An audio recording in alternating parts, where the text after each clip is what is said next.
tó bá fẹ́ ràn lọ́kùnrin lọ bó bá fẹ́ káńsẹ̀ èèyàn kó káńsẹ̀ èèyàn ó wá mú ẹgbà ó dá Muyideen kalẹ̀ ó mú ẹgbà ọ̀nà Muyideen you have did a wrong and you call yourself a man of God ó mú ẹgbà Àgbàlá Gabriel ó mú ẹgbà Àgbàlá Gabriel ó mú ẹgbà ọ̀nà Muyideen ṣé ẹgbẹ́ ẹ ni ṣebí ìṣẹ́ ló gbé wá sábẹ́ ẹ̀ ìwọ náà ṣe bẹ́ẹ̀ àánú lórí gbà ó ṣe máa ń jẹ́ wípé ọ̀rọ̀ tútù tẹ̀yìn èèyàn bá fi pàdé èèyàn bí èèyàn bá ti wá súnmọ́ yín tán ẹ da ọ̀rọ̀ tútù yẹn nù ẹ wá máa da ọ̀rọ̀ gbígbóná lù yàn.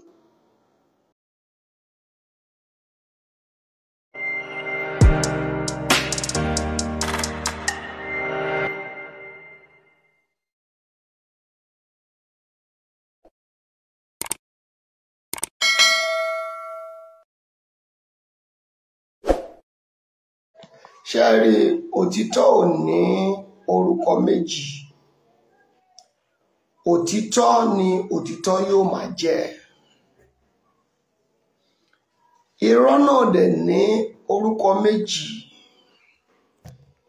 irọ́ náà ni irọ́ ó máa jẹ́ ohun tó burú jáì ohun tí kò dára láti gbọ́ sí etí òun ni kí ọmọ 30 years kó máa na ọmọ 39 years tí wọ́n dẹ̀ jọ mọ̀ páwọn méjèèjì tọ́jọ́ mọ̀ páwọn méjèèjì they are both man ṣé rí ọ̀rọ̀ tó jáde lẹ́nu Àgbàlá Gabriel fún ara ẹ̀ gẹ́gẹ́gẹ́gẹ́ nìkan tí mo sọ yìí ó ní ọjọ́ tí Muyideen ó ṣe òun wá sọ fún Muyideen pé kí Muyideen kó kúnlẹ̀ òun wá ní kó lọ mú pánkẹ́rẹ́ wá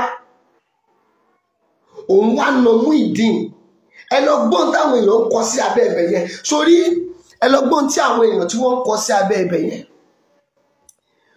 ṣe rí àwọn kankan wà nílé ayé àwa èèyàn a máa ń believe lórí social media nìkan àwa èèyàn the way tá fi máa operate is very different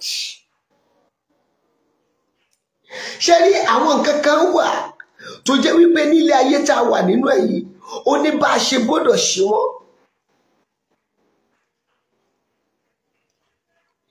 Àgbàlá Gabriel kì í ṣe bó ṣe ń ṣe foundation ló ṣe ń ṣe foundation yẹn ṣe rí àwọn èèyàn táwọn èèyàn bá ti like èèyàn kó ní tòun yẹn kó máa ṣe nǹkan tó dáa they will not correct the person ṣùgbọ́n nígbà tó bá wá yá kò sówó méjì mẹ́ta o tó bá wá yá tẹ́niyẹn bá wá ṣe gbogbo ẹ̀ tó bá wá bà gbogbo ẹ̀ jẹ́ pátápátá ẹ wá máa sọ pé àwọn òjíṣẹ́ Ọlọ́run fake ni wọ́n gbogbo òjíṣẹ́ Ọlọ́run àwọn ti lose trust nínú Àgbàlá Gabriel nígbà tó ń ṣe mistake creator ṣe correct ẹ̀ àwọn kankan wà tó jẹ́ pé tí n bá là á sílẹ̀ ẹ rí wípé the way tí Àgbàlá Gabriel tó fi handle foundation kì í ṣe bó ṣe handle foundation yẹn but question tèmi fẹ́ bèrè Àgbàlá Gabriel ò ní ẹ̀tọ́ láti mú ẹgbà láti máa na Muyideen jù ẹ lọ lọ́jọ́ orí ọ̀fẹ́ àti àánú òun lórí gbà nípa ọjọ́ orí Muyideen jù ẹ lọ kò wá sí ẹ̀ṣẹ̀ tí Muyideen lè ṣẹ̀ ó lè gbé kó bá wí èmi náà lánàá nígbà tí mò ń bọ̀ àwọn ọmọ tó jẹ́ ọmọ abẹ́ mi tó ti jẹ́ pé ọmọ kékeré ni wọ́n mo pè wọ́n I begin to counsel them I begin to show them many things mo bí láti máa ṣàlàyé ṣé ẹnu tí wá kéré jù láti fi báyọ̀ wí t'Àgbàlá Gabriel tó dẹ̀ mú ẹgbà tó nà Muyideen jẹ́rí àwọn ọ̀rọ̀ tí ọkùnrin yẹn sọ nínú fídíò yẹn ọgbọ́n orí tó wà lórí Muyideen ó ju t'Àgbàlá Gabriel lọ ó lè máa treat èèyàn kó má máa treat ẹ bí ẹrú ẹ́ fún yàn láti sọ èèyàn di ọkùnrin, kò wá sọ pé kó sọ di ẹrú. Ẹrú gan a ò lè mẹ́gbà káànú ẹrú. A lè mú ẹgbà káànú ẹrú. Mo mọ̀ pé ọ̀pọ̀lọpọ̀ àwọn blọ́gà wọ́n ti bọ́ta ẹlòmíì tí ń sọ̀pọ́ọ̀tì Àgbàlá Gabriel. Ẹ bá bẹ̀rẹ̀ tó bá jẹ́ ọmọ tí ní Muyideen. Ṣé ẹ lè gba nǹkan tí Àgbàlá Gabriel tó ṣe fún Muyideen yẹn? Ṣé ẹ lè gbà k'Àgbàlá Gabriel kó ṣe fọmọ yín? Listen, because you don't have money, it doesn't mean you have lost your sense. Pé èèyàn lówó lọ́wọ́ kò mí pé ayé èèyàn ti bàjẹ́. Àní nǹkan t'Àgbàlá Gabriel ṣe fún Muyideen mo ní kò dáa. Ó sọ nínú fídíò ẹ̀ láàárọ̀, kì í ṣe pé èèyàn ló pé èmi tó sọ fún èmi, ò ní time fún gbogbo yẹn. Kódà mi kì í wo fídíò wọn. Bọ́ mo kàn ń wo fídíò yẹn, mo kàn gbọ́ Muyideen ààrẹ òyà ológogoro burúkú bọ́ sí bí ó jẹ́ gbẹ́gbẹ́ kó. They don't do things like that. A man of God don't talk like that.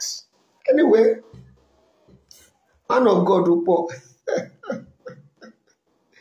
Nàìjíríà ọjọ́ tó rí wa máa pé mi ò tí ì mọ̀.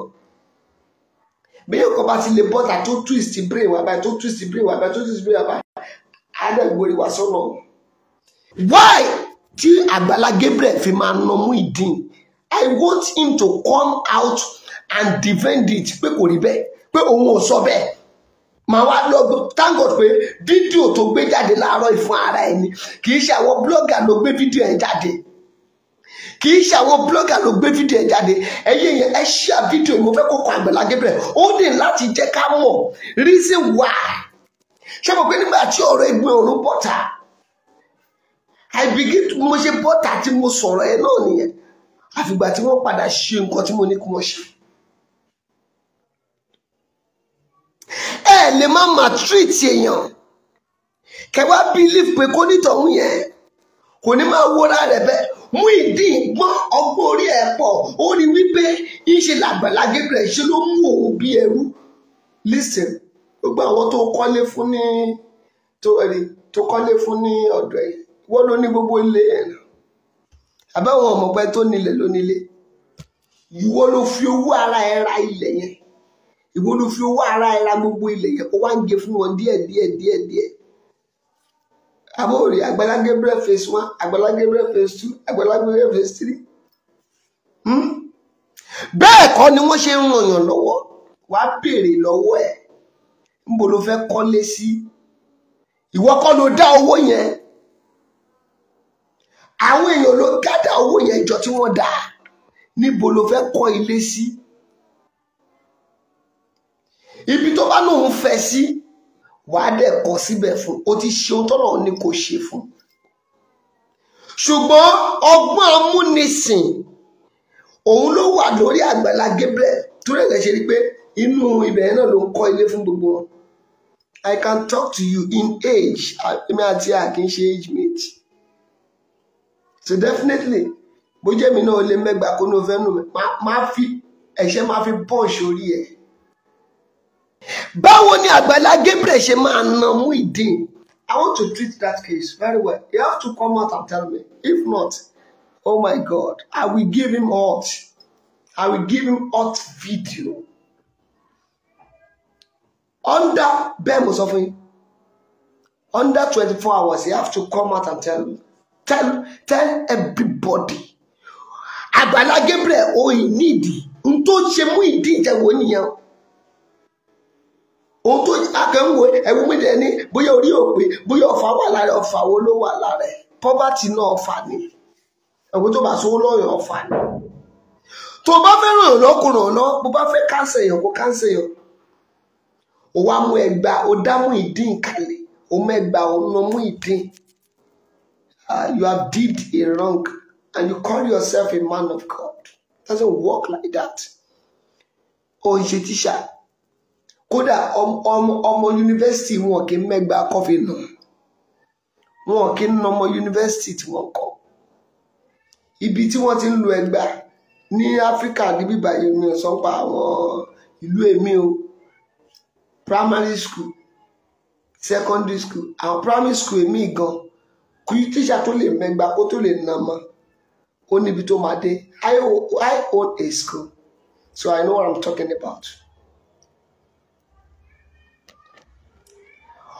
Agbala Gabriel, you need to stop all this. There's a trick of it. You have systematic trick of scamming. You have to stop it. Then you must remember, you hide under a Christendom.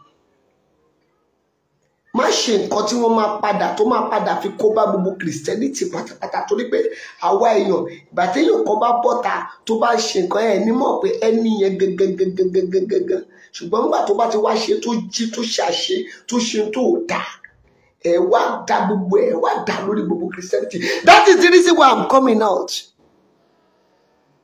Òmù ẹgbà Àgbàlá Gabriel òmù ẹgbà Àgbàlá Gabriel òmù ẹgbà ọmọ Muyideen.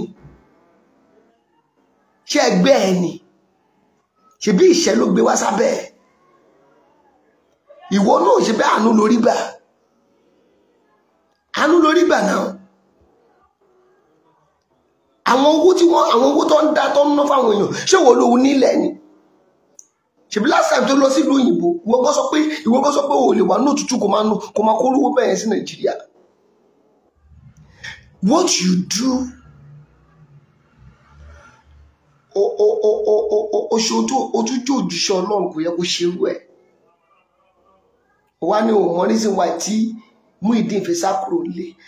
You maltreat Muyideen. That is the reason why Muyideen Muyideen wá wò pé at least ilé tó kọ́ fóun ṣebí ìwọ ló nílẹ̀ ìwọ náà ló nílé ọpọlọ wà lórí Muyideen ọgbọ́n ìwọ ló nílẹ̀ ìwọ náà ló nílé ìyàwó náà ìwọ náà ló ní. So ṣé because of that ló wá dáhùn kúrò ẹgbà tó ná Muyideen lọ́jọ́ yẹn ẹgbà yẹn gangan ló wà lórí sẹ́ǹsì pọ̀pọ̀ ẹ̀ tó fi ń rí wípé o kì í ṣolùrànlọ́wọ́ fún o. Ìwọ ò ṣe mẹ́gbẹ́ dání lójú àkọ́kọ́ tẹ́ pàdé kó wò bóyá ó máa tẹ̀lé ẹ̀. Ó ṣe máa ń jẹ́ wípé ọ̀rọ̀ tútù tẹ̀yìn èèyàn bá fi pàdé èèyàn bí èèyàn bá ti wá súnmọ́ yín tán ẹ da ọ̀rọ̀ tútù yẹn nù ẹ wá máa da ọ̀rọ̀ gbígbóná lù yàn. Because you met Muyideen in that situation, he has not made a Muyideen to be a slave under you. Talk less of you carrying a cane and beat elderly person. Oh, you did a bad thing. Agbala Gabriel, you have to call Muyideen and apologize. Ẹ̀gbọ́n ẹ̀ ni ṣó lè mẹ́gbàá kó ná ẹ̀gbọ́n ẹ̀ ṣó lè mú ẹgbàá kó ná ẹ̀gbọ́n ẹ̀ ṣé ẹ lè fi ẹnu bá Muyideen sọ̀rọ̀ àbí kẹ́ ẹ mú Bíbélì kẹ́ fi bá Muyideen sọ̀rọ̀ ṣó àdí kìí ṣe bóyá ń lulẹ̀ ayé nìyẹn. Àwa náà ní àwọn èèyàn tó wà lábẹ́ wa tó dàgbà kí wọ́n á fẹ́ bá wọn wí ká wá yọ ẹgbàá àní ó ṣe nǹkan tí kò dáa. Báwo ni Agbala Gabriel ṣe máa mú ẹgbàá tó máa ná Muyideen? Bí Muyideen ṣe tó yẹn òun kọ́ ló tọ́ Muyideen láti kékeré o. Ẹni tó mú ẹgbàá tó nà ẹni tó mú ẹgbàá tó ọmọ bíbí inú wa gan ẹ lọ wo fídíò yẹn ẹ lọ wo fídíò tó ṣe lọ́wọ́lọ́wọ́ kì í ṣe pé èèyàn ló pè mí èmi ò kò sí kan tó kàn I'm not a blogger ajàfẹ́tọ̀ọ́ ọmọ ènìyàn lèmi sí kan tó kàn mí. I say something mo ní èèyàn sọ nǹkan tí kò ó sọ jáde ní fídíò fídíò tó ti ó sọ jáde ní fídíò tí gbogbo ènìyàn gbọ́ so a nídìí láti pè mọ́. Bó ṣe wà yìí ṣé kí ẹni tó wọ́n náà kó náà wọ́n náà ni àbí what are you talking about? ó sọ nínú fídíò ni, ó sọ ní fídíò, kì í ṣe pé wọ́n sọ pé ó ṣe ọ̀nà, ó jáde nínú fídíò tó sì ṣe láàárọ̀ yìí ló sì ti sọ láàárọ̀ yìí ló sì ti sọ. So fídíò tó sọ náà gbogbo èèyàn ló gbọ́. So therefore gbogbo èèyàn náà tó gbọ́ yẹn náà a gbọ́dọ̀ jẹ́ kí àwọn ènìyàn náà kí wọ́n kún. So òun náà gbọ́dọ̀ rí fídíò ilé náà á lè mọ̀ wípé nǹkan tó mo ṣe kò dáa. You are nothing when people are doing bad thing. Ora ilẹ̀ bí mo ṣe wà bẹ́ẹ̀ mi ṣe wà yín sí ṣé mo lè lọ ra ilẹ̀ sí ọ̀dọ̀ Àgbàlá Gabriel kí ló dé? Orí mi pé gan-an gbogbo àwọn tẹ́ rí tí wọ́n kọ́lé fún yẹn torí pé wọ́n lówó lọ́wọ́ ni òun náà tó ń dẹ́dẹ́ ṣe ó gbọ́n á gbogbo ibi á di ti àwọn ẹran ẹ̀ ò bá kọ́lé síbẹ̀ kí lè pé 40 years Àgbàlá Gabriel ló ní ẹ forever. Ṣé ìrànlọ́wọ́ nìyẹn? That is not help.